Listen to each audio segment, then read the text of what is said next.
తెలంగాణ మంత్రివర్గ ప్రక్షాళన ఉండబోతుందన్న ప్రచారం జరుగుతున్న వేళ మరో కొత్త అంశం తెర మీదకొస్తుంది.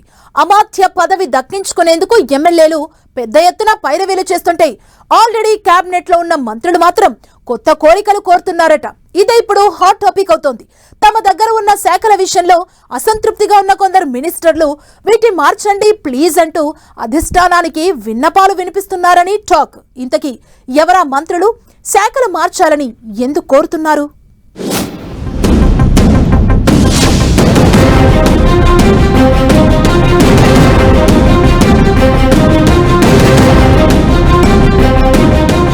శాఖలు మార్చండి ప్లీజ్ అంటున్న మంత్రులు, విన్నపాలు వినవలే అంటూ అధిష్టానానికి విజ్ఞప్తులు. తమ శాఖల విషయాల్లో కొందరు మంత్రుల అసంతృప్తి. శాఖలు మార్చాలని కోరుతున్న మంత్రులు ఎవరు? అసలు మార్పులు కావాలని ఎందుకు కోరుతున్నారు? మంత్రుల విన్నపాలపై అధిష్టానం రియాక్షన్ ఏంటి? తెలంగాణలో మంత్రివర్గ ప్రక్షాళనకు జోరుగా ప్రచారం జరుగుతోంది.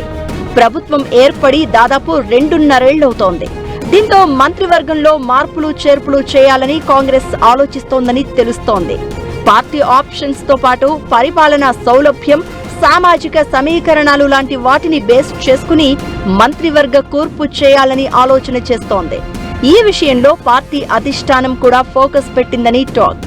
ఇప్పటికే కర్ణాటక పరిణామాలపై దృష్టి సారించిన హైకమాండ్ 1-2 రోజుల్లో కర్ణాటకకి తెరదించి మ్యాటర్ సెటిల్ చేసే అవకాశాలు కనిపిస్తున్నాయి. ఆ తర్వాత తెలంగాణపై నజర్ పెట్టే అవకాశాలు కనిపిస్తున్నాయి. ఈ లోపు అమాత్య అనిపించుకోవాలని ఆశపడుతున్న నేతలంతా హస్తిన బాట పడుతున్నారు. అయితే ఇప్పటికే మంత్రి పదవిలో ఉన్నవాళ్లు కూడా తమ శాఖలు మార్చాలి అంటూ ఓవర్ టు ఢిల్లీ అంటున్నారట.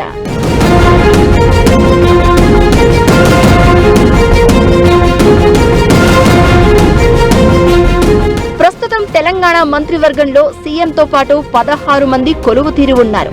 మరో 2 బెర్తులు ఖాళీగా ఉన్నాయి. అయితే మంత్రులుగా ఉన్న వారిలో కొందరు సీనియర్లు తమ శాఖలను మార్చాలి అని కోరుతూ అధిష్టానానికి అర్జీ పెట్టుకున్నారట.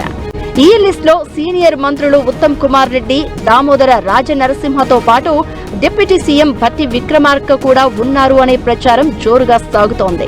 ఉప ముఖ్యమంత్రి పదవితో పాటు ఆర్థిక శాఖ, విద్యుత్ శాఖలను భట్టి విక్రమార్క నిర్వహిస్తూ ఉన్నారు. అయితే ఆర్థిక శాఖ విషయంలో కొంతకాలంగా భట్టిపై రకరకాల ఆరోపణలు వినిపిస్తూ ఉన్నాయి.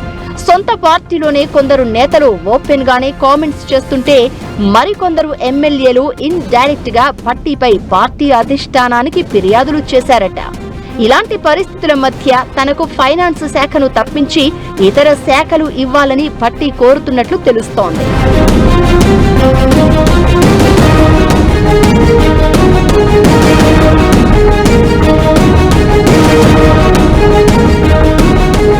మరో మంత్రి ఉత్తమ్ కుమార్ రెడ్డి కూడా తన శాఖలను మార్చాలి అని కోరుతున్నారట.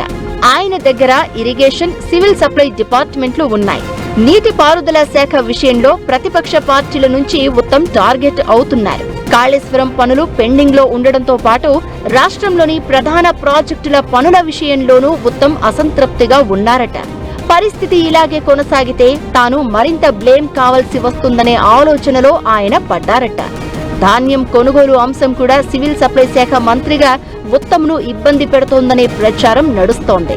దీంతో తన దగ్గర ఉన్న 2 శాఖలను మార్చి ఇతర శాఖలను ఇవ్వాలి అని ఉత్తమ్ కోరుతున్నారట. దామోదర రాజనరసింహ కూడా తాను నిర్వహిస్తున్న వైద్య ఆరోగ్య శాఖను మార్చాలి అని కోరుతున్నారట. హెల్త్ నుంచి తప్పించి హోంశాఖ ఇవ్వాలని విన్నపాలు వినిపిస్తున్నారు అని టాక్. ఈ ముగ్గురే కాకుండా ఇతర మంత్రులు కూడా తమ శాఖలు మార్చాలి అని ఒక్కొక్కరుగా అడుగులు వేస్తున్నారని పొలిటికల్ సర్కిల్స్ లో జోరుగా ప్రచారం జరుగుతోంది. మరి అధిష్టానం నిర్ణయం ఎలా ఉంటుందనేది హాట్ టాపిక్ అవుతోంది. ముగ్గురు మంత్రుల శాఖలను మార్చితే అది మిగతా శాఖలపై ఎఫెక్ట్ చూపించే ఛాన్స్ ఉంటుంది అనే అభిప్రాయాలు కూడా వినిపిస్తున్నాయి. దీంతో ఓవరాల్ గా మంత్రుల దగ్గర ఉన్న శాఖల్లో భారీగా మార్పులు చేర్పులు జరిగే అవకాశాలు ఉన్నట్లు సచివాలయ వర్గాల్లో బలంగా టాక్ వినిపిస్తోంది. శాఖల మార్పు సంగతి ఎలా ఉన్నా పనితీరు ఆధారంగా కొందరు మంత్రులను పక్కన పెట్టి కొత్త వారికి ఛాన్స్ ఇచ్చే అవకాశాలు కూడా బలంగా ఉన్నాయని తెలుస్తోంది. గతంలో పార్టీ అధిష్టానం ఇచ్చిన హామీల మేరకు మార్పులు చేర్పులు జరగనున్నాయని తెలుస్తోంది. అటు కొత్త వాళ్లు, ఇటు ఇప్పటికే ఉన్నవాళ్లు, ఓవరాల్ గా తెలంగాణ మంత్రులు, ఎమ్మెల్యేలు మరోసారి తమ తమ ప్రయత్నాలను ముమ్మరం చేస్తున్నారు. ఇప్పటికే కొందరు ఎమ్మెల్యేలు హస్తిన చుట్టూ ఒక రౌండ్ చుట్టేశారు. మంత్రులు కూడా తమ తమ పరిచయాల ఆధారంగా ముమ్మర ప్రయత్నాలు చేస్తున్నారని తెలుస్తోంది. ఎవరెవరి ప్రయత్నాలు ఎంతవరకు వర్కౌట్ అవుతాయో చూడాలి మరి.